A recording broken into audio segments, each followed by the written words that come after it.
If you take a look at this 40-year run on the dollar is designed economically to lose money every single year. So why would you save something that loses money every year? And what this means for somebody on retirement plans is that after you retire, the value of your dollar goes down and your cost of living keeps going up. To my rich dad, that was bad advice and made no sense. Again, it was different value. An important diagram my rich dad showed me when I was a little boy was a diagram known as a cash flow quadrant. And the quadrant is made up of the 4 different people who make up the world of business. So my rich dad said, in the world of business, there's E's. And E's stand for employees. An employee, he says, you can always tell who they are by their core values. And what the employee, whether the president or the janitor of the company, will always say the same words. The words are, I'm looking for a safe, secure job with benefits. That's what makes them an employee, because their core values are security. The other one of the 4 is the S, or the small business owner or the self-employed. And again, their core values will cause them to use the same words, which are, if you want it done right, do it by yourself. S means they're also solo. They're generally one-person act, or they operate by themselves. On the right side of the quadrant are the B's. And what Rich Dad said the B stood for was big business, or like Bill Gates. Forbes defines big business as 500 employees or more. And their words are different. They say, I'm looking for a good system, a good network, and the smartest people I know to help run my business. So they're unlike the S. They don't want to run the company by themselves. They want smart people to run their companies for them. And then the 4th of the quadrant is the I, and I stands for investor. These are people who have money work hard for them. These people are people who have people work hard for them. And these are the people that work hard for the rich here. So early on in my life, it was my poor dad who always said to me, you know, Robert, go to school and so get a high-paying job. And so my poor dad's core value was to be an employee. He wanted job security, promotions, a steady paycheck, and all this. And so it was my rich dad who said to me, he says, you know, Robert, if you really want to be rich, learn to build businesses. It made more sense to him to work hard to build a business, something you owned, and something you could pass on for generation to generation to your kids. Whereas my poor dad said, work hard, but my rich dad said, why would you work hard for something you'll never own and you can get fired from right away? Again, that was the difference in values. So my rich dad suggested I learn how to be a business owner and learn how to be an investor. And that's one of the big differences. On this side of the quadrant, these people here work for security. They work for money also. On this side over here, their key value that they want is they want freedom. Hi, my name's PJ, and welcome to our short presentation. Have you ever wondered how the rich keep getting richer while broke people stay broke and the middle class seems to be shrinking? Well, this isn't nearly as mysterious as it may appear when you examine the specific differences in how broke people, the middle class, and the rich spend their money. Now, this is such a simple concept, yet so profound, it nearly knocked me out of my chair when I finally understood it. I'm going to show you exactly how the rich spend their money, and you can evaluate for yourself why they keep getting richer and the broke keep getting broker, and why the middle class remains so stressed out. Now, to get started, I'd like to review some financial terms we'll be using during this presentation.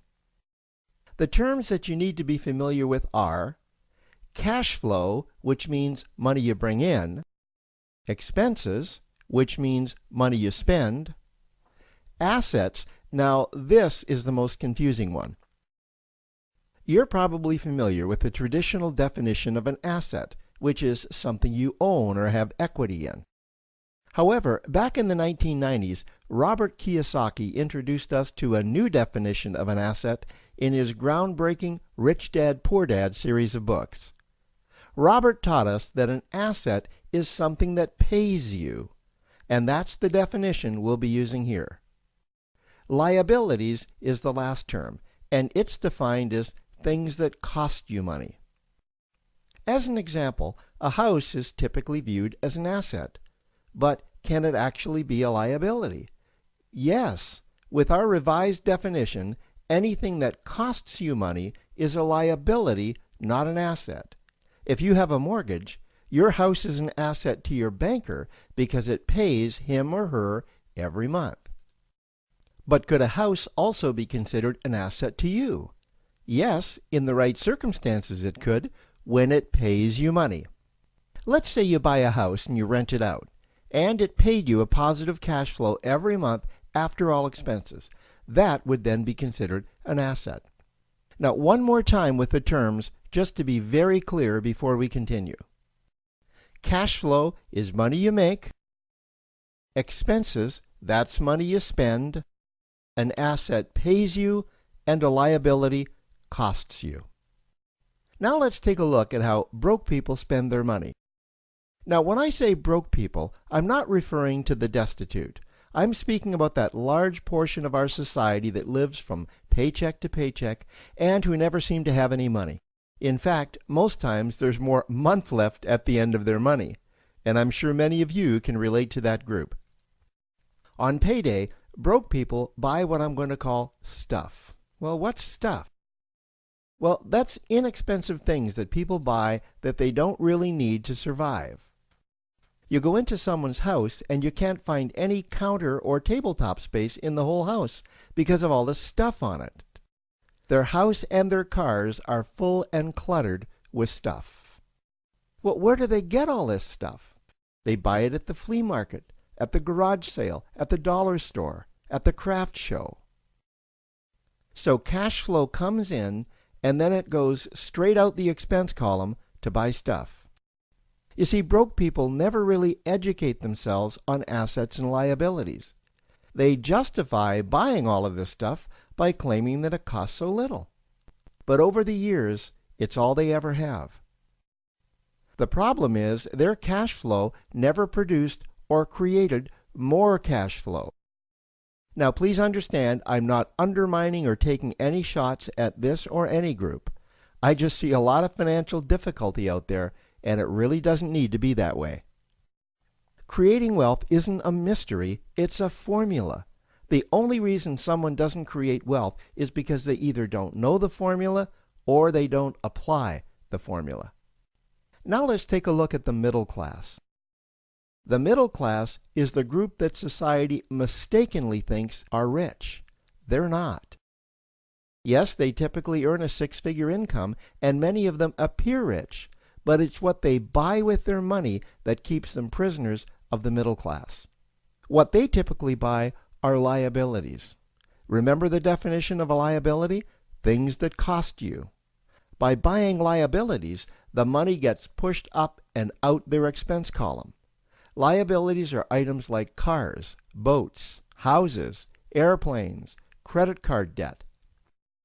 Now let's see just how this happens. The middle class gets a nice paycheck, let's say $10,000 for the month.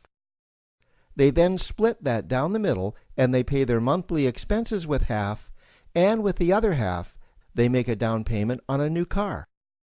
The car costs $5,000 down, and after they add on the insurance and the maintenance, that liability now costs $1,100 new dollars every single month. A few months go by, and they want a boat, then a vacation home, a Rolex watch on their credit card, a vacation on their credit card. And before you know it, their liabilities have raised their expense levels to near or above their income levels. They actually spend equal to or more than they make. Meaning that they have to go to work and make a certain amount of money every single month just to cover their liabilities. The other important issue with both broke people and the middle class is that normally all of their cash flow is dependent on their own effort, meaning that they've educated themselves to exchange their knowledge and expertise for someone's money. Also, the money they earn is usually the highest taxed form of income. Here's an example. An attorney is knowledgeable about law, so people pay him or her in exchange for that knowledge on an hourly basis. The problem here is that if the attorney isn't sharing that knowledge with a client, then the attorney isn't making any money. This causes lots of stress and anxiety in their lives. And if you ever ask them to take an afternoon off to play golf with you, well, they very rarely can because of how much money it'll cost them to take that time off. On the surface, life's pretty good. The reality is that it's a roller coaster ride. That's the middle class. Now, I know this group very well because for a great deal of my adult life, that was me. Now let's take a look at how the rich people spend their money. Rich people acquire assets. Again, an asset is something that pays you. If you want to become rich, buy assets that earn you more money. The money cycle looks like this. Acquire assets that produce cash flow, invest the profits to acquire more assets that produce more cash flow, invest those profits to acquire more assets that produce more cash flow. The rich spend their money and acquire things that produce more money. Here are a few examples of assets that produce more money. Investments are the obvious ones: stocks, bonds, real estate. Education is another asset. If you learn how to do something that produces more money for you and you actually do it, that's buying an asset. There's a great quote that goes, "If you think education is expensive, you should see how expensive stupidity is." Another example of assets you can acquire that pay you are cash-generating opportunities, especially those opportunities that can create a passive cash flow. Passive meaning that once you build it up, the money continues to flow whether you're still building it or not. Here's a small example. Let's suppose you bought a pinball machine and you put it in a barber shop, and you don't spend any of the profits. You save them until you can buy another pinball machine and put it in another barber shop. This, by the way, was Warren Buffett's first business. If you don't know who Warren Buffett is, he's one of the top 2 richest men in America. The rich are extremely eager to find those passive cash-generating opportunities because those opportunities continue to pay them month after month, year after year, long after they've stopped working the opportunity. You know, I see this happen again and again with successful entrepreneurs. They find a passive cash flow stream that they build up, and it continues to pay them month after month, year after year. They then take those profits and multiply them in another passive cash-generating opportunity, and then again in another. In conclusion, here's what I've learned over the years. You can't find these passive cash-generating opportunities unless you're open to hearing about them. Then, once you find them, you must be willing to see what fits you and then act. Now, the reason I say this is that I once answered a hokey little ad that I ended up generating 7 figures from, simply because I answered that ad and then took action. These opportunities are out there. You just need to find them. You also must be opportunistic enough that when the right situation does present itself, you don't miss it. So remember, broke people buy stuff, the middle class buy liabilities, and the rich acquire assets, preferably cash-generating opportunities that can create passive cash flow. They then take that cash flow and invest it in another asset that produces more cash flow. That's the wealth creation formula. Now, I trust you found this introductory information helpful. Now, to learn about one of the greatest cash-generating machines on the planet, click on the link below to proceed to step 2. Using my big toe to push on the push-to-talk switch. So you feel perfectly safe? I do, yes. Is there any issue of safety at all? You know, there's not. After, an hour, just like driving with her in a car, after an hour or so, you don't even really realize she has no arms. Our cameras were mounted inside the small plane to see Jessica in action. Watch as she takes off. Jessica uses her left foot to control the throttle. Then her right foot pulls out the wheel as she lifts off. It looks scary, but she does it like a pro. And watch, after she makes a picture-perfect landing, she stretches her leg and opens the cockpit windows. How was the flight? That was fun.